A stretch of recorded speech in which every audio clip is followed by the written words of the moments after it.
নমস্কার বন্ধুরা, সবাইকে জানাই নিউ ব্লগার চ্যানেলে স্বাগত। আজ এমন একটা জিনিস নিয়ে আমি আপনাদের সামনে পরিবেশন করব। আমার বোন, মায়ের পরেই যাকে আমি আমার আসনে বসিয়েছি, যার সঙ্গে সব কিছু শেয়ার করি। কিছু কিছু ক্ষেত্রে মাকেও সেই কথাটা আমি বলতে পারিনি, যেটা আজকে আমি বোনকে বলতে পেরেছি। সেই বোনের জন্মদিনে আমার একটা লেখা আমি পড়ব, কবিতা তাকে নিয়ে বানিয়েছি। তার আগে কিছু বোনের সম্বন্ধে বলবো। আমার জন্ম 81, বোনের জন্ম 86, আমার থেকে 5 বছরের ছোট। কিন্তু এক একটা সময় এক একটা জীবনে যখন বাধা বা বিপদ এসছে, তখন ও আমার থেকে 5 বছরের বড় হয়ে সেই কাজ করেছে। ওই জন্য অনেক ক্ষেত্রে মায়ের পরে আমি ওকে স্থান রাখি। ওর যে ছেলে, বিয়ে হওয়ার পরে এখন ছেলে হয়েছে, সে ছেলেটাও আমার খুব গর্ব। তাই ওকে বলতে গেলে অ ক খ ABCD 1 2 আমার হাতে। তারপরে কোনো গান ওর খুব একটা কোনো দিনই ইচ্ছা ছিল না, ওর মেন ছিল নাচ। এইবার আমাকে যখন ওইখান থেকে একটা জায়গার থেকে নাচ করে আসতো, আমি নিয়ে যেতাম রবিবার করে 8:30-9টা থেকে নাচ থাকতো, আমি নিয়ে যেতাম। নিয়ে গিয়ে ওকে ওখানে থেকে বলতো গান করতে। সেই তবলা বাজাতো আর একজন হারমোনিয়াম বাজাতো, আমরা সবাই মিলে গান গাইতাম, নাচতো। সেই মমচিত্তে হাড়ে অনেক নাচ। তারপর টিভি কোনো অনুষ্ঠানেও আমরা বোন নাচ করেছে, আমি গিয়েছি। এরকমভাবে আমাদের দুজনের মধ্যে প্রচণ্ড মিলবন্ধন ছিল একটা। এইবার বড় হলাম, আমরা দুজনে একই স্কুলে পড়লাম। আমি তো হয়তো আমার থেকে যেহেতু 5 বছরের ছোট, আমি ভর্তি হয়েছি হয়তো 5 বছরে, ও ভর্তি হয়েছে হয়তো 5 বছর পরে। আমার যখন 10 বছর, তখনও হয়তো স্কুলে ভর্তি হয়েছে, বা তার 6 বছরের 4 বছরে ভর্তি হয়েছে। সব পড়াশোনা আমরা দুজনে একসঙ্গে করতাম। রাত 4:30, ভোর 4:30 বেজে যাচ্ছে, আমাদের পড়ার কোনো। এবার মা জেগে উঠে বলতো, কী রে তোরা ঘুমাবি তো? সেই মা চা করে দিত, চানাচুর নিয়ে আসতাম তুলে তুলে। তখন তো লাইট জ্বালাতে পারতাম না, মাদের ঘুম ভেঙে যাবে, মাদের বয়স হয়েছে। তখন আমরা সেই একটা কিনেছিলাম, বাবা আমাদের কিনে দিচ্ছিলো ছোটো দেখে চার্জার লাইট। সেই চার্জার লাইট জ্বালিয়ে এবার বোন বলতো, যা না বিস্কুট নিয়ে আয় না, খুব খিদে পেয়েছে। দিয়ে আমরা বিস্কুট নিয়ে এসে আমরা দুজনে মিলে পড়াশোনা করতাম। সে এক স্মৃতি ছিল। তারপরে আমার বিয়ে হয়ে গেল 2007-এ বিয়ে হলো। তখন ও বোনের ভূমিকা প্রচণ্ড, সেই মানে তুলনা করা যায় না বোনের ভূমিকা। সে বোনের ভূমিকা এখানে আইবুড়ো ভাতে সাজানো টাজানো, তারপরে সব কিছুতে করে বোনের ভূমিকা তখনও খুব অনেক পরিসীম। তারপরে বউ ভাতের বিয়ের সময় আমার সঙ্গে এলো, এসে আবার বউ ভাতের দিন মাদের সঙ্গে চলে গেছিলো। এই নিয়ে হলো। দিয়ে তারপরে 4 বছর পরে ভাইয়ের বিয়ে হলো। ভাইয়ের বিয়ের 4 বছর পরে আবার বোনের বিয়ে হলো। এখন ভাইয়ের মেয়ে, বোনের ছেলে, দুজনারই নিয়ে আমার ভরপেট সংসার, ভরপেট খাওয়া আর কি। বোনের ছেলে আর ভাইয়ের মেয়ে থাকলে আমার আর অন্য কোনো খাওয়ার কথা কিছু মনে পড়ে না। তাদের দিয়েই আমার পেট ভরে যায়। তাদের কথা, তাদের পড়াশোনার এক ধাপ, তাদের মধ্যে দিয়ে অন্যরকমভাবে খেলাধুলা করা। সেই দিকে তারপরে তারা যখন ডাকে, মানি কিছু আনুনি, মানি আমার জন্য কী এনেছো, বা পিপি আমার জন্য কী এনেছো, পিপি চলো আমাকে তুমি চান করে দেওয়া। তখন ওদের মধ্যে ঝগড়া, কে পিপির কাছে চান করবে, কে মানির কাছে চান করবে।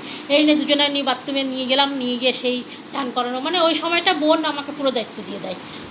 তখন মনে হয় যেন আমারই ছেলে।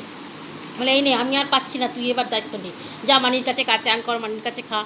এইবারও আমি আমার হাতের তরকারি খুব ভালোবাসে। আমি একটু লুচি আর একটু আলু সয়াবিনের তরকারি করলে কী সুন্দর খায় দুইজনায়। অন্য কোনো রান্না দেখলেই মানির মতন করতে পারো না, পিপির মতো করতে পারো না। সত্যি সেই স্মৃতিগুলো এখন সেইভাবে, সত্যি কথা বলতে, বাড়িতে যাওয়া হয় না তো। একটু বোনের সঙ্গে কথা বলি, ফোন করি। যতই ফোন করি যাই করি, নিজের মুখোমুখি আলোচনা, বোনের সঙ্গে একটা মুখোমুখি কথা বলা, সেইটা তো হয় না যে কালকে জন্মদিন। কিন্তু আমি যেতে পারছি না। কিন্তু বোনকে যে জন্মদিনের শুভেচ্ছা জানানোর জন্য একটা নিজের হাতে কবিতা লিখেছি। বোন যদি পড়ে সেটা আমার ভালো লাগবে। তারপরে বোনকে আজ রাতে উইশ করবো 12টার পর। বোন জানে, আর কেউ না করুক, কারোর মনে না থাকুক, আমার ঠিক মনে থাকবে, আর আমার মেসেজটা আগে চলে যাবে, এটা বোন জানে। তাই সেটা বসেও থাকে সেই অপেক্ষায়। মেসেজটা দেবো তাই ঘড়ি দেখতে থাকছি, এখন বাজে 10:30। এখনও আরও 1.5 ঘন্টা আমার বাকি ওকে উইশ করতে। তাই আজকে করে রাখছি। রাত 12টার পরে এই বোনের এটা ছাড়বো, ছেড়ে বোনকে উইশ করব এবং বলবো, আমি একটা লেখা পাঠিয়েছি ইউটিউবে, আমার হাতের নিজের লেখা, তোর জন্মদিনে, বোনের। সেই জন্মদিনের লেখাটা দেখিস, পড়িস, দেখিস কিরম লাগে পড়াটা। তাই এখন সেই জন্মদিনের লেখাটা পড়বো। আমার লেখাটা যদি আপনাদেরও যদি ভালো লাগে লেখাটা, প্লিজ আপনারা একটুখানি কমেন্টে জানাবেন। লিখি না তো, নিজের মনে যা যা আসে ভাবনা থেকে সেইগুলো হাতে লেখা হয়ে বেরিয়ে আসে।